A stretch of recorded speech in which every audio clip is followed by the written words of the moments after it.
یکی از بهترین برنامه های شما دیدیم در حضور شاعر بزرگ شما بازار صابر. ما در تمام این همایش‌ها البته بسیار مصارف گزافه به هزینه های گزافه که شده میبینم و میبینم که با چی سخاوت در پذیرایی مهمانا دوستان تاجیک مصروف هستن و بسیار لطف میکنن. این یک طرف موضوع، اما چیزی که من میبینم دیدارهایی است که بسیار سالها از پیش ما رفته و ما قضا کردیم و فرصتی از برای ادا کردن این قضا. من امروز بازار صابر که سالها شعرش از رسانه‌ها شنیده بودم، از نزدیک دیدم و برنامه بسیار قشنگی که برش طرح شده بود، دیدیم که وقتی آمد شعر خواند در حقیقت باید شعر خود از خود شعر میخواند، اما یک بار شعر نادرپور خواند، یک بار شعر سیمین بهبانی رو خواند.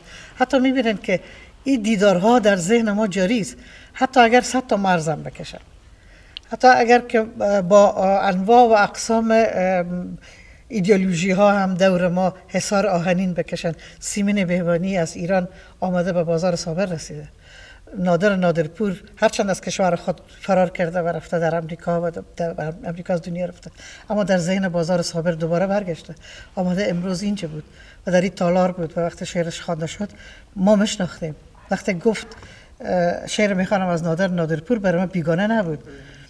من این شعر نادرپور از بر داشتم، شعر سیمین بهبانی را از بر داشتم و مطمئن هستم که آقای بازار صابر شعرهای از شاعرای بزرگ افغانستان از بر دارد. یعنی ما چی همدیگر ببینیم و چی نبینیم در حضور ذهن همدیگر، در ذهن همدیگر حضور داریم. شما حضور ذهن شاعر و نویسنده را نمیتونین بگیرید. اگر دولت حمایتگر جریان‌های فرهنگی نباشه، فرهنگ دچار انحطاط میشه. کاری که شما در اینجا امروز کردید در حقیقت حمایت دولت و حمایت ریاست جمهوری شما از یک حرکت فرهنگی در حقیقت نوع تلاش برای ترقی و انکشاف فرهنگی هست که حق بزرگی بر سر همه ما داره.